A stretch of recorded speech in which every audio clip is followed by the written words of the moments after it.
The effectiveness of American sanctions varies depending on several factors: the target country's economic resilience, international support, and the specific goals of the sanctions. In recent years, however, the impact and effectiveness of U.S. sanctions have come under scrutiny for a few key reasons. Reduced economic leverage. As the U.S. share of global GDP has decreased relative to emerging economies like China and India, America's economic leverage has somewhat diminished.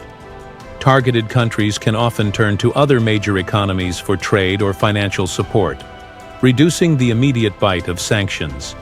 Countries targeted by U.S. sanctions, such as Iran, North Korea, and Venezuela, have increasingly relied on China and Russia for trade, arms, and investment. This weakens the isolating effect of U.S.-led sanctions.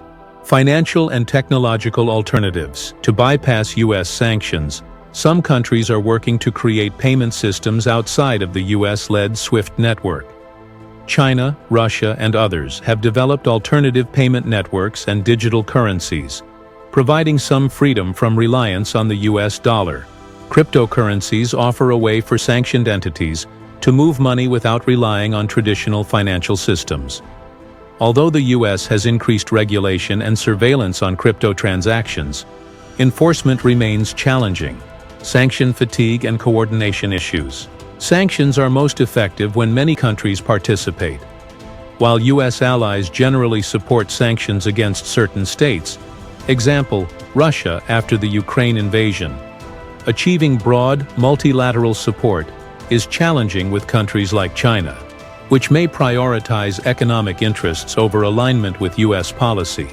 Constant sanctions can strain U.S. relationships with allies, especially when sanctions affect allied economies.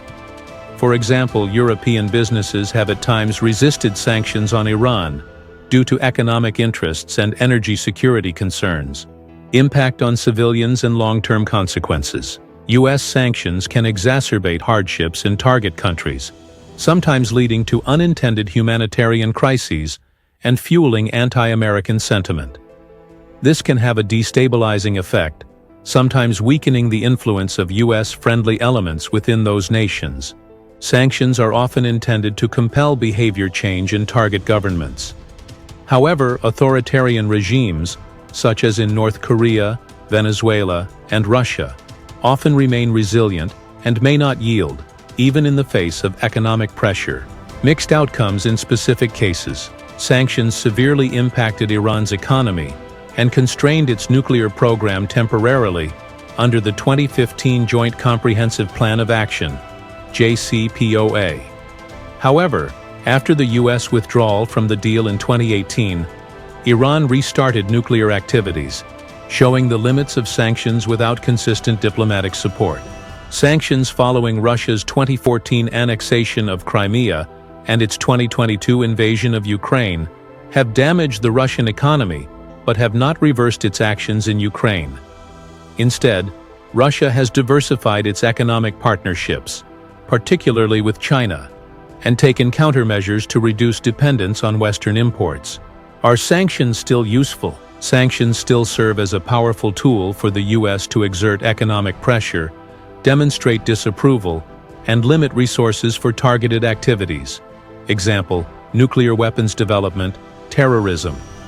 However, as global economic dynamics shift, sanctions are often more effective when used alongside diplomatic efforts, multilateral cooperation, and targeted economic strategies. In sum, U.S. sanctions remain impactful, but increasingly face limits in a multipolar global economy, where some countries can find alternatives and adapt to circumvent them. No one is benefiting from the U.S. sanctions that are splitting the globe in two. Please support me for more interesting videos, and I hope you like this one.